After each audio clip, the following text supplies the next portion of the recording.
बिस्मिल्लाहिर्रहमानिर्रहीम अस्सलाम वालेकुम। तो आज की इस वीडियो में आप लोगों के साथ मैं शेयर कर रही हूँ नहायत ही ज़ायकेदार ज़बरदस्त और मज़ेदार आलू गोश्त की रेसिपी, जो कि बनाना नहायत ही आसान है और ज़ायके में तो इतनी ज़बरदस्त ये तैयार होती है कि बस लाजवाब।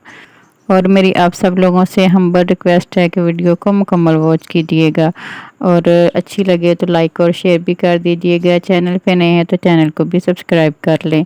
और दूसरा, आप लोगों की शिकायत रहती है कि आलू गोश्त जब भी बनाएं तो इसमें टमाटर तैरते हुए नज़र आते हैं, प्याज तैरता हुआ नज़र आता है। तो इस रेसिपी में मैं आपको वो भी ट्रिक बताऊंगी, ये मसला भी आपका बिल्कुल हल हो जाएगा। तो चलें फिर बिना टाइम ज़ाया किए करते हैं आज की ये मज़ेदार और ज़ायकेदार सी रेसिपी स्टार्ट। बिस्मिल्लाहिर्रहमानिर्रहीम। मैंने प्रेशर कुकर लिया और इसमें ऑयल ऐड कर रही हूँ। बिस्मिल्लाहिर्रहमानिर्रहीम। हाफ कप मैंने ऑयल कर लिया। ऑयल जैसे गर्म होता है इसमें मटन ऐड कर देते हैं। बिस्मिल्लाहिर्रहमानिर्रहीम। 1 kg में मटन यूज़ कर रही हूँ। मटन को 2 से 3 मिनट तक अच्छी तरह फ्राई कर लेना। फ्राई करने से इसकी स्मेल ख़त्म होती है, बहुत ही लजीज और टेस्टी सा जायका आता है।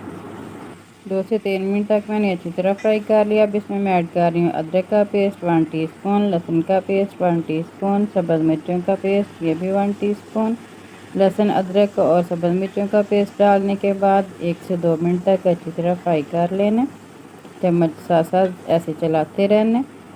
अब इसमें मैं स्पाइसेस ऐड कर रही हूँ। लाल मिर्च पाउडर, हल्दी मैंने डाली है 1 टीस्पून, लाल मिर्च पाउडर 1 टीस्पून, नमक 1 टीस्पून, धनिया पाउडर 1 टीस्पून। ये सारे मसाले आप अपनी मर्ज़ी से कम या ज़्यादा भी कर सकते हैं।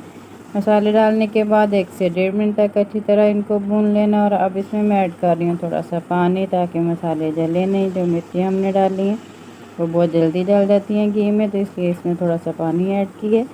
पानी ऐड करने के बाद 1 से 2 मिनट तक दोबारा से इसको अच्छी तरह भून लेना। और मसाले 1 मिनट तक भूनने के बाद अब इसमें मैं डालने लगी हूँ प्याज। यहाँ पे वो पॉइंट आता है जहाँ पे आपने देखना है कि प्याज आपके जो तैरते हैं शोरबे के ऊपर या आलू गोश्त के ऊपर, वो क्यों तैरते हैं। तो यहाँ पे मैंने प्याज काट दिए हैं बारीक काट के। 2 अदद मैंने मीडियम साइज़ के प्याज लिए हैं, ये इसमें मैंने बारीक काट के डाल दिए। अच्छी तरह से मिक्स कर लेंगे और साथ ही इसमें मैं शामिल कर रही हूँ 3 अदद मीडियम साइज़ के टमाटर, जो कि मैंने बारीक बारीक। और प्याज और टमाटर शामिल करने के बाद अब बस हमने इसको मिक्स करना और तकरीबन 1 मिनट के लिए बस फ्राई करेंगे। यहाँ पे मैं लगा रही हूँ इसको प्रेशर कुकर में गला रही हूँ, क्योंकि मैं यहाँ पे मीट यूज़ कर रही हूँ तो वो गलने में थोड़ा सा टाइम लेता है, इसलिए मैंने प्रेशर कुकर लगाया। 2 गिलास इसमें मैंने 1.5 गिलास इसमें मैंने पानी शामिल कर दिया और अब तकरीबन 9 से 10 मिनट के लिए प्रेशर कुकर में इसे पकने देंगे। प्रेशर कुकर में जो प्याज है वो भी बहुत जल्दी गल जाता है, टमाटर भी बिल्कुल हलवा बन जाते हैं। तो यहाँ से 9 से 10 मिनट के लिए मैंने प्रेशर कुकर लगा दिया। अच्छी तरह से जो हमारा टमाटर और प्याज हैं वो गल जाएंगे, उनके छिलके वगैरह या जो प्याज है वो भी ऊपर तैरता हुआ सालन के ऊपर बिल्कुल भी नज़र नहीं आएगा। गैस रिलीज़ होने का वेट करते हैं और ओपन इसका खोल देते हैं। ये देखिए माशाल्लाह, मैंने इसमें 1.5 गिलास पानी शामिल किया था, तो अच्छी तरह से ड्राई हो चुका है, बस थोड़ा सा पानी है। अब वो फ्लेम हाई करेंगे और मिक्स कर लेंगे अच्छी तरह से, और जो पानी है उसको ड्राई कर लेंगे और साथ साथ भूनते जाएंगे। और इस भूनने के प्रोसीजर में सारे जो टमाटर और प्याज हैं वो अच्छी तरह से गल जाएंगे, बिल्कुल भी तैरते हुए नज़र नहीं आएंगे सालन के ऊपर। अच्छी तरह से मैंने भून लिया और ऑयल भी आप देख सकते हैं सेपरेट हो चुका है। इस स्टेज पे इसमें गरम मसाला डाल देंगे मिक्स साबुत 1 टीस्पून के बराबर, और 30 टू 40 सेकंड के लिए फ्राई करेंगे। और अब इसमें शामिल करेंगे आलू, जो कि मैंने कुछ इस शेप में काटे हैं, इतनी मोटाई में काटे हैं। आप अपनी मर्ज़ी से ये आलू काट सकते हैं। और यहाँ पे हमारी लाइट भी चली गई है और मैं मोबाइल की लाइट से सारा काम कर रही हूँ, ये वीडियो बना रही हूँ। आलू इसमें मैंने शामिल कर दिए हैं और अच्छी तरह से मिक्स कर लेंगे। आलू शामिल करने के बाद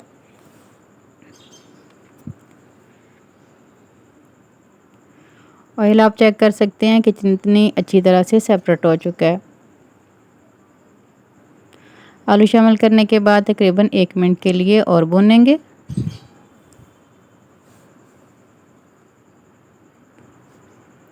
और अब इसमें शामिल करेंगे दही, जो कि मैं डाल रही हूँ इसमें हाफ़ कप के बराबर दही। और दही को शामिल करने से पहले मैंने अच्छी तरह से बीट कर लिया, अच्छी तरह से फेंट लिया।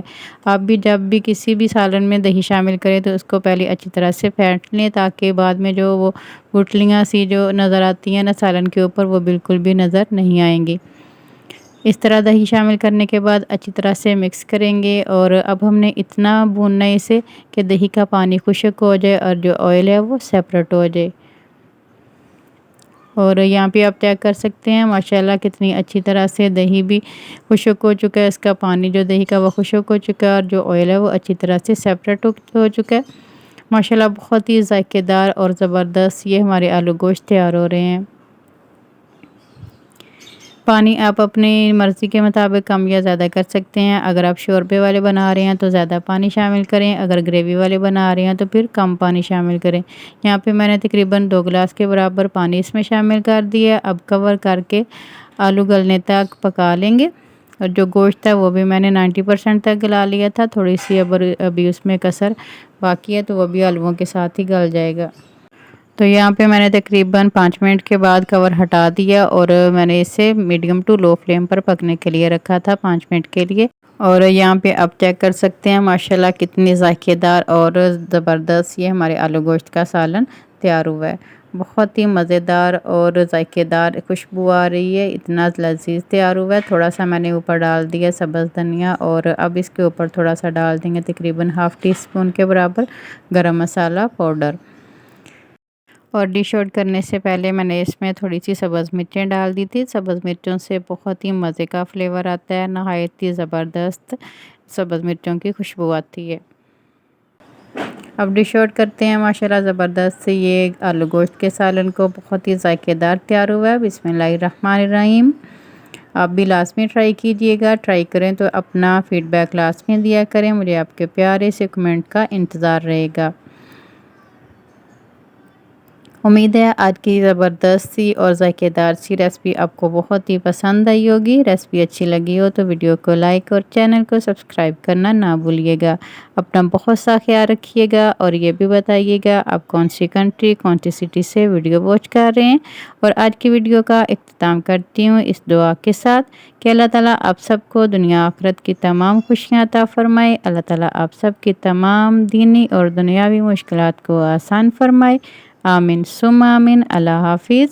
और हमेशा की तरह मेरे साथ हम आवाज़ होकर बोलें, पाकिस्तान जिंदाबाद।